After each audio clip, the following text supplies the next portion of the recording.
ഞങ്ങളുടെ കൂട്ടത്തിലുള്ള ഒരു ലൈഫിൽ ഫസ്റ്റ് ടൈമാണ് കേട്ടോ കുറച്ച് പേര് ഞങ്ങൾ വന്ദേ ഭാരത് ട്രെയിനിൽ കയറുന്നത്.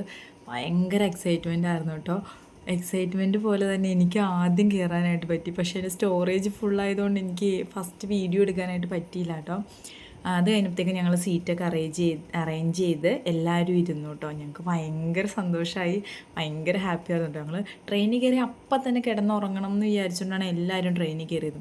പക്ഷെ ആർക്കും ഉറക്കം വന്നില്ല. നമ്മളൊരു ട്രെയിനിലാണെന്നുള്ളൊരു ഫീല് പോലും വന്നില്ല കേട്ടോ. ഭയങ്കര എ സി ആയിരിക്കും, തണുപ്പായിരിക്കും എന്നൊക്കെ വിചാരിച്ചായിരുന്നു ഇരുന്നത്. പക്ഷെ അങ്ങനെ ഒന്നും ഉണ്ടായിരുന്നില്ല കേട്ടോ. പിന്നെ കുറച്ച് നേരം കഴിഞ്ഞപ്പോഴത്തേക്കും നമ്മൾ ചായ ഓർഡർ ചെയ്തു. അപ്പോൾ അവർ ചൂടുവെള്ളമായിരുന്നു കേട്ടോ കൊണ്ടുവന്ന് തന്നത്. പിന്നെ നമ്മൾ ആ പാക്കറ്റിൽ പൊടിയും ഒക്കെ ഇട്ട് നമ്മൾ ഇളക്കി ചായ കുഴപ്പമുണ്ടായിരുന്നില്ല കേട്ടോ. നല്ല ചായ ആയിരുന്നു. പിന്നെ എനിക്ക് ആ ബിസ്ക്കറ്റ് ഭയങ്കര ഇഷ്ടമായി കേട്ടോ. പിന്നെ ചായയും ബിസ്ക്കറ്റും ഒക്കെ കുടിച്ച് കുറച്ച് നേരം വർത്താനമൊക്കെ പറഞ്ഞിരുന്ന് കഴിഞ്ഞപ്പോഴത്തേക്കും ബാക്കിലായിരുന്നു അച്ചുവൊക്കെ ഇരുന്നത്. അപ്പോൾ അച്ചുവിൻ്റെ അടുത്ത് ഹൈഡ് ആൻഡ് സീക്കിൻ്റെ ബിസ്ക്കറ്റ് ഉണ്ടായിരുന്നു. പിന്നെ ഞങ്ങൾ അതും വാങ്ങിച്ച് കഴിച്ച് കുറച്ച് ഫോട്ടോസും വീഡിയോസും ഒക്കെ എടുത്ത് അത് കഴിഞ്ഞിട്ട് പിന്നെ അച്ചു ഓറഞ്ച് തന്നു കേട്ടോ.